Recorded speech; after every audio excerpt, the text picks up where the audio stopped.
आपको सबको नमस्कार। पूरे देश भर में कोरोना बहुत तेज़ी से बढ़ रहा है। दिल्ली में भी पिछले कुछ दिनों से, पिछले 10 से 15 दिन में इतनी तेज़ी से कोरोना बढ़ा है। दिल्ली में ये चौथी वेव है।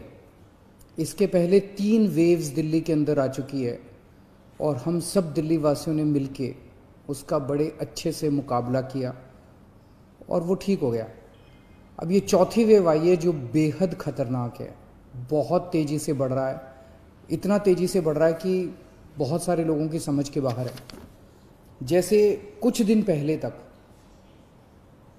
मिड मार्च तक लगभग 200 से भी कम केस प्रतिदिन आने चालू हो गए थे, इतना कम हो गया था।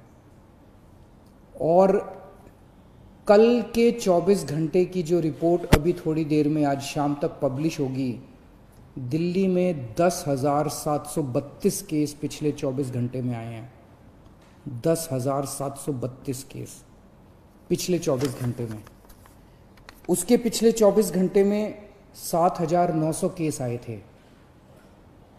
उसके पिछले 24 घंटे में 8,521 केस आए थे।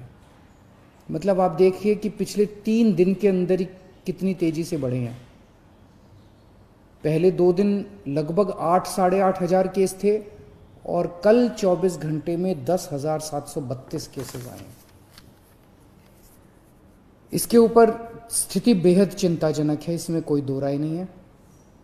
लेकिन आपकी सरकार पूरी तरह से स्थिति पे नज़र रखे हुए, मैं स्वयं इसके ऊपर नज़र रखे हुए हूँ और जो भी करने की ज़रूरत है हम वो सब कर रहे हैं, सबका सहयोग ले रहे हैं। इस वक्त हम मोटे मोटे तौर पे 3 स्तर पे काम कर रहे हैं। एक है कि किस तरह से कोरोना को फैलने से रोका जाए। इसमें खास तौर से सरकार अकेले बहुत कुछ नहीं कर पाएगी। दिल्ली वासियों को, आपको सबको इसमें सहयोग देना पड़ेगा। आपने पहले भी बहुत सहयोग दिया, हर बार सहयोग दिया। हर बार जब भी वेव आई, दिल्ली के लोगों ने बढ़ चढ़ के सहयोग दिया, किसी और के लिए नहीं, हमें अपने लिए, अपने स्वास्थ्य के लिए, अपने परिवार के लिए बढ़ चढ़ के कोरोना के सभी प्रोटोकॉल्स फॉलो करने पड़ेंगे। अपनी सेहत अपने हाथ है। अगर हम, अपनी सुरक्षा अपने हाथ है। जो 3 चीज़ें बार बार बोलते हैं, मास्क पहन के रखिए, सोशल डिस्टेंसिंग कीजिए और बार बार हाथ धोते रहिए। इसमें एक चीज़ और ऐड कर लो कि घर से तभी बाहर निकलेंगे जब बहुत ज़रूरी होगा। कुछ दिन की बात है, मुझे पूरी उम्मीद है जैसे पिछली 3 वेव चली गई वैसे ये चौथी वेव भी चली जाएगी। तो अभी फ़िलहाल ज़्यादा से ज़्यादा कोशिश करें कि घर पे ही रहें, घर से बाहर तभी निकलें जब बहुत ज़रूरी हो। हम लॉकडाउन नहीं लगाना चाहते, लेकिन कल सरकार को मजबूरीवश कुछ रिस्ट्रिक्शंस के ऑर्डर किए गए हैं। जैसे बसों में अब 50% लोग बैठ सकेंगे, मेट्रो में 50% की ऑक्यूपेंसी हो सकती है, बार्स रेस्टोरेंट्स के अंदर 50% की ऑक्यूपेंसी, इस तरह से कुछ कई सारे रिस्ट्रिक्शंस कल लगाए गए हैं। आप ही के लिए लगाए गए हैं, आप ही की सेहत के लिए, आपकी सुरक्षा के लिए लगाए गए हैं। आपसे अपील है कि उनको सबको अच्छे से फॉलो करें। तो एक तरफ हम कोरोना को रोकने की कोशिश, स्प्रेड को रोकने की कोशिश कर रहे हैं। दूसरी तरफ इतनी तेजी से जब कोरोना के मरीज बढ़ रहे हैं,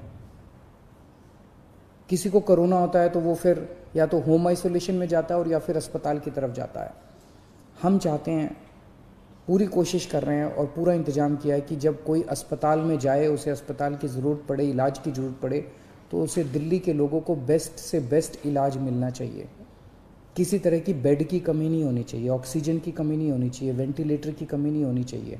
उसका सारा इंतजाम हम लोग कर रहे हैं। नवंबर के महीने में हम एक पीक देख चुके हैं। नवंबर के महीने में जो पीक आई थी वो 8,500 केसेस की थी। आज हम ऑलरेडी 10,700 केसेस क्रॉस कर चुके हैं। तो ये नवंबर से भी ज़्यादा खतरनाक इस वक्त की पीक है। तो हॉस्पिटल, कल मैं LNJP हॉस्पिटल गया था उसका मुआयना करने के लिए। सभी डॉक्टर्स से, नर्सेस से बात हुई, वहाँ का सारा जायजा लिया। मैं पूरे दिल्ली वासियों की तरफ से अपने डॉक्टर्स को, नर्सेज को, पैरामेडिक स्टाफ को, सबको हाथ जोड़ के सैल्यूट करना चाहता हूँ, धन्यवाद देना चाहता हूँ कि पिछले 1 साल से लगे हुए हैं वो लोग। उन्होंने अभी भी पूरी तन्मयता के साथ वो लोग लगे हुए हैं। कल उनसे सबसे बात की। हम पूरी तरीके से हॉस्पिटल मैनेजमेंट के ऊपर ध्यान दे रहे हैं।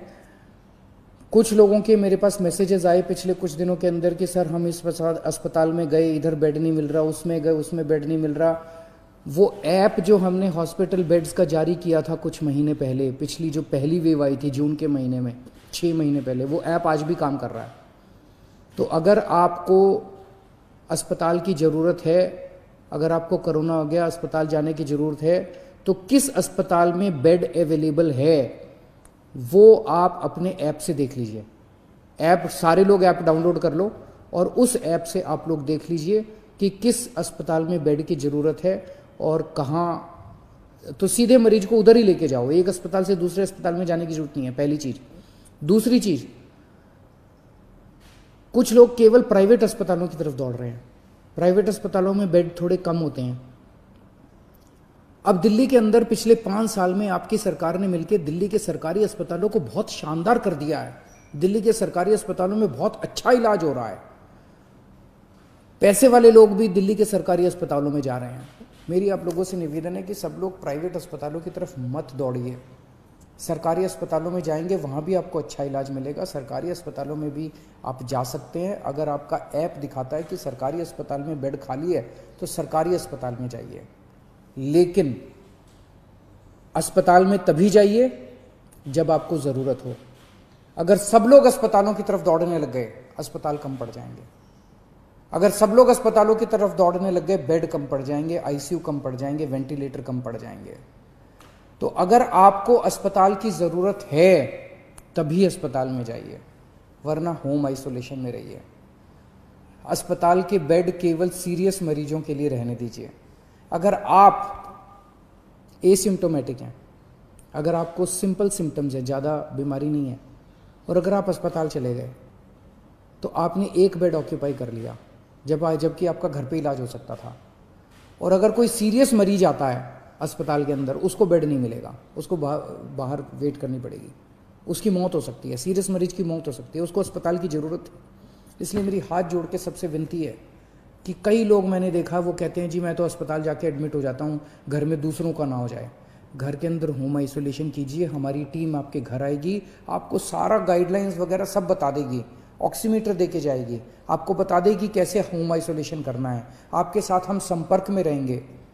दिल्ली के अंदर दुनिया का सबसे बेहतरीन होम आइसोलेशन का प्रोग्राम चल रहा है, उसका फ़ायदा उठाइए आप।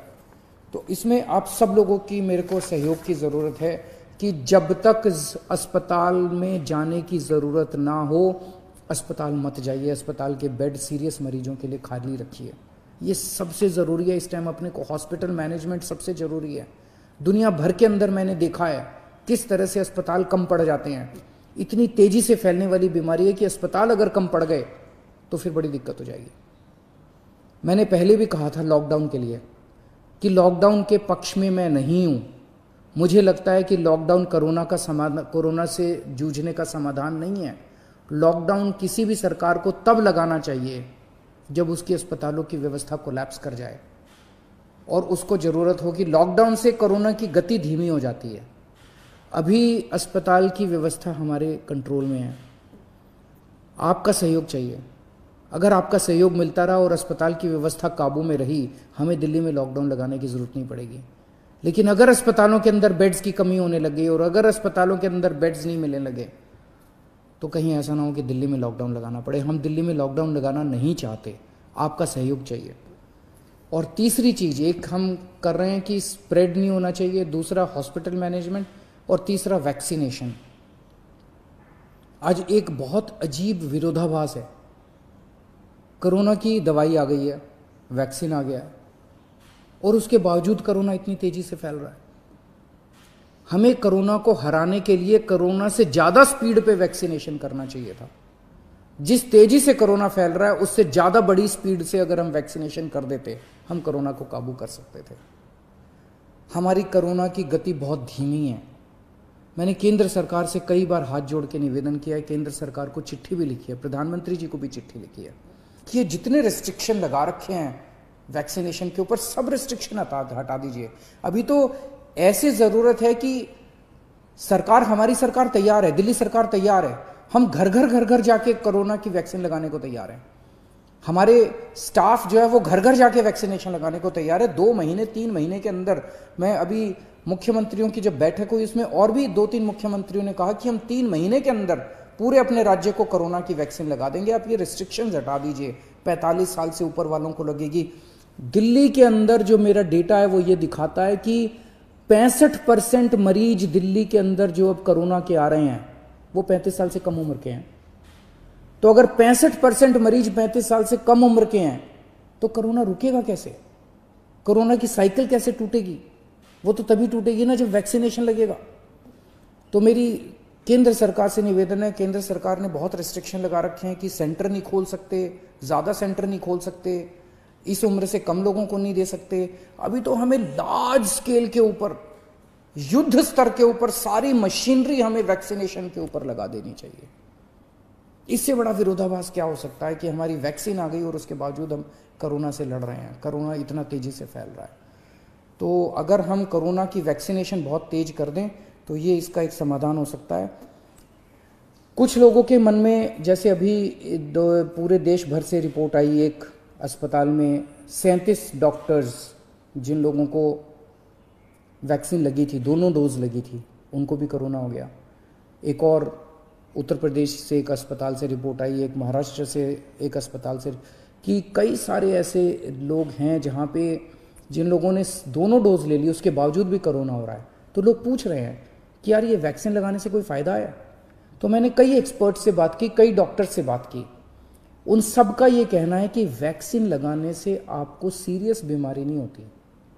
कोरोना दोबारा हो सकता है, वैक्सीन लगाने के बावजूद भी आपको मास्क पहनना चाहिए, सारी प्रिकॉशन लेनी चाहिए, लेकिन कोरोना फिर भी हो सकता है, लेकिन वो कोरोना सीरियस नहीं होगा, आपकी डेथ नहीं होगी, आपको हो सकता है आईसीयू में जाने की जरूरत ना पड़े, कोरोना की सीरियसनेस काफ़ी कम हो जाएगी। इसीलिए वैक्सीन का फ़ायदा है। तो जो लोग आज, केंद्र सरकार जब भी इसको खोलेगी रिस्ट्रिक्शंस को, बहुत अच्छी बात होगी, लेकिन जो लोग आज एलिजिबल हैं, 45 साल से ऊपर की उम्र के हैं, वो तो कम से कम सारे तुरंत जाके कोरोना की वैक्सीन लगवा लीजिए, अपनी सेफ्टी के लिए, अपने परिवार की सेफ्टी के लिए। हमने टेस्ट्स दिल्ली में बहुत ज़्यादा बढ़ा दिए हैं। पिछले कुछ दिनों पहले तक 80-85 हज़ार टेस्ट डेली हो रहे थे और पिछले कुछ दिनों से 1,10,000 टेस्ट डेली हो रहे हैं। रात दिन पूरा स्टाफ, पूरे ऑफिसर्स काम करने में लगे हुए हैं और आपकी सेहत के लिए जो भी ज़रूरत पड़ेगी हम सभी करेंगे। मेरी सभी पॉलिटिकल पार्टीज से निवेदन है, अपील है, आइए सब मिलके काम करते हैं।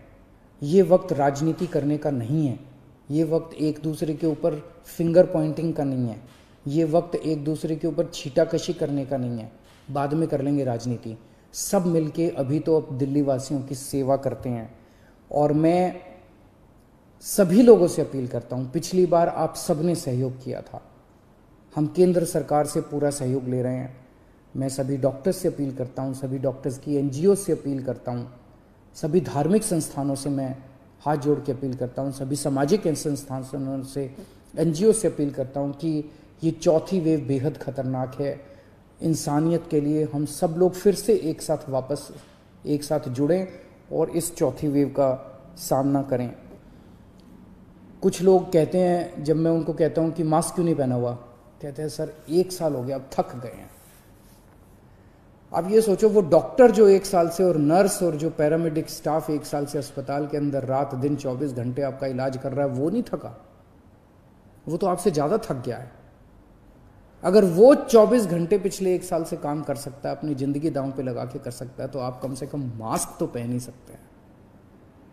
और ये थकने से तो आप ही की ज़िंदगी खतरे में पड़ती है। ये थकना अलाउड नहीं है अपने लिए। तो मैं फिर से आप सबसे यही अपील करूंगा कि बड़ा कठिन दौर है और सब लोग, मैं समझता हूँ कुछ दिन की बात है, कुछ दिन के अंदर जैसे पिछले 3 पीक दिल्ली वासियों ने जम के इसको ठीक किया था, इस बार भी सब मिलके चौथी पीक का मुकाबला करेंगे। बहुत बहुत शुक्रिया।